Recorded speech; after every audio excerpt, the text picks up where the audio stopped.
ورحمة الله وبركاته.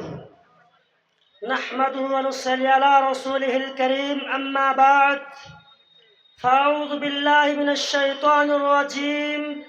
بسم الله الرحمن الرحيم. يا أيها الذين آمنوا لا تأكلوا أموالكم بينكم بالباطل. صدر محترم اور میرے سامنے بیٹھی عزیز ساتھیوں، وقار دوستو، آج کے اس عظیم الشان اجلاس عام میں میں اس ٹاپک پر بات کرنا چاہتا ہوں، وہ ہے جہیز ایک لعنت۔ آئیے ہم جہیز کا معنی مفہوم کیا ہے اس کو سمجھتے ہیں۔ جہیز عربی زبان کا لفظ جہازہ سے مشتق ہے، جس کا معنی ہے تیار کرنا، انتظام کرنا یا دان مہیا کرنا ہے۔ عرفاً جہیز اس سامان کو کہتے ہیں جو دلہن کی طرف سے دلہا کے یہاں پہنچایا جائے۔ سامعین اکرام، اسلام ایک ہماگیر مذہب ہے جس نے زندگی کے ہر موڑ پر ہماری رہنمائی کی ہے اور ہمارے لیے رہبری متعین کیا۔ فرمان الہی ہے، لَقَدْ كَانَ لَكُمْ فِي رَسُولِ اللَّهِ أُسْوَةٌ حَسَنَةٌ، کہ تمہارے لیے بہترین آئیڈیل و نمونہ رسول اللہ صلی اللہ علیہ وسلم ہے۔ آپ اپنی زندگی میں ایک دو نہیں بلکہ 11 شادیاں کی، لیکن کہیں بھی جہیز کا نام و نشان نہیں ملتا۔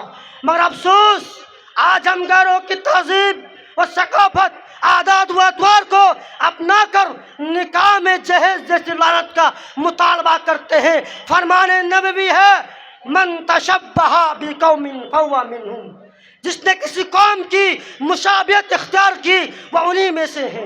آج کے دور میں شادی بیاہ میں بے انتہا فضول خرچی سے کام لیا جاتا ہے، جبکہ قرآن نے فرمایا ہے ان المبذرین کانوا اخوان الشیاطین، کہا کر فضول خرچ و اسراف کرنے والوں کو شیطان کا بھائی قرار دیا ہے۔ سامعین، قرآن نے ایک دوسرے کا مال ناحق کھانے کو حرام قرار دیتے ہوئے فرمایا ہے جہیز اس دور کی بھکاری کی نئی قسم آئی ہے، من تشبہ بقوم فہو منہم، اتقوا الظلم فإن الظلم ظلمات یوم القیامہ۔ جہیز کا مطالبہ پورا نہ کرنے پر غریب آدمی کے سامنے دو ہی راستہ رہ جاتا ہے۔ ایک اس کے پاس راستہ اپنی بیٹی کو زندگی بھر اپنے گھر میں بیٹھائے رکھتے ہیں، دوسرا اس کے پاس راستہ ہوتا ہے وہ کچھ پیسہ کماتے ہیں، خون پسینہ بہا کر کچھ پیسہ کو جمع کرتے ہیں اور سود میں پیسہ لے کر ایک ہی دن میں خرچ کر کے معلوم محصورہ کر بیٹھ جاتے ہیں، دیگر صورت ان کا گلا گھونٹ دی جاتی ہے۔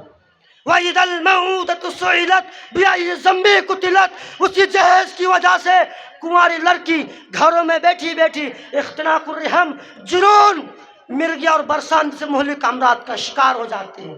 سامعین، جہیز اس دور کی بھکاری کی نئی قسم آئی ہے، جہیز اس دور کی بھکاری کی نئی قسم آئی ہے۔ بچے اور ماں باپ کو اگر سسرال میں چین سے رہنا ہو تو ہر سال اس کو کچھ نہ کچھ گھاس ڈالتے رہنا پڑتا ہے، ورنہ موت سے دوچار ہو جاتے ہیں۔